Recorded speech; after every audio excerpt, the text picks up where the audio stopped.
Assalamu alaikum wa rahmatullahi wa barakatuh.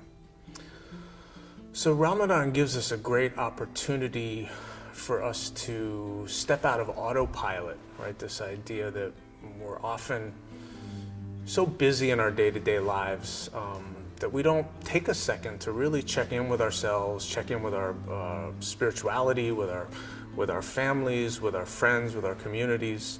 And it also gives us an opportunity for us to really take a good look at maybe habitual patterns or tendencies that we've been gaining over the year. And this month can enable us to maybe take a look at those and break some of those patterns or habits that we have.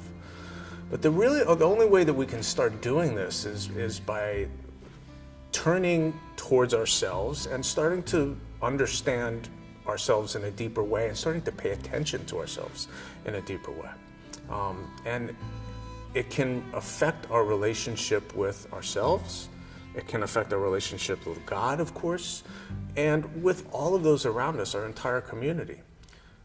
But even during the month of Ramadan, I found in my life, it's often difficult to even maintain presence for the entire month.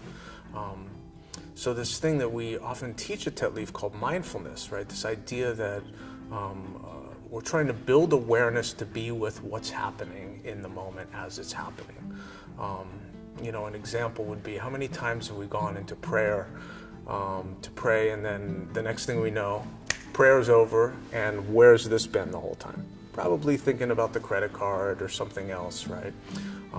Or maybe when we go to break the fast, breaking the fast and then not even realizing how quickly we've been eating, right? And not really taking a second to be with the food that's in front of us, the blessing that we have. So this ability to self-observe is essential in our tradition. It's essential for us to be able to know ourselves so that we may know God in a better and deeper way. How do we do this? All right, so how do we step out of autopilot? How do we take extra time to kind of learn how to observe ourselves? So there's a couple ways that I can maybe throw out some examples on how to do that. So we talked about breaking fasts, right? Or having food in front of us, maybe in the morning or when we break fast in the evening. Taking some time out to simply be with the food before we eat it, right? Another great practice is, if we use a spoon or a fork, putting the spoon or fork down in between bites, right? It's a really simple thing, but you'd be surprised how difficult it could be. And then for me, also when beginning prayers, I like to just kind of stand for a moment or two, take a couple deep breaths, feel my feet on the floor, right?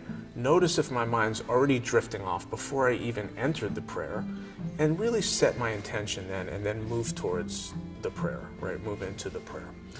So those are a couple examples of how I try to ground myself in the moment in our tradition, so that we may benefit in a deeper way from this month.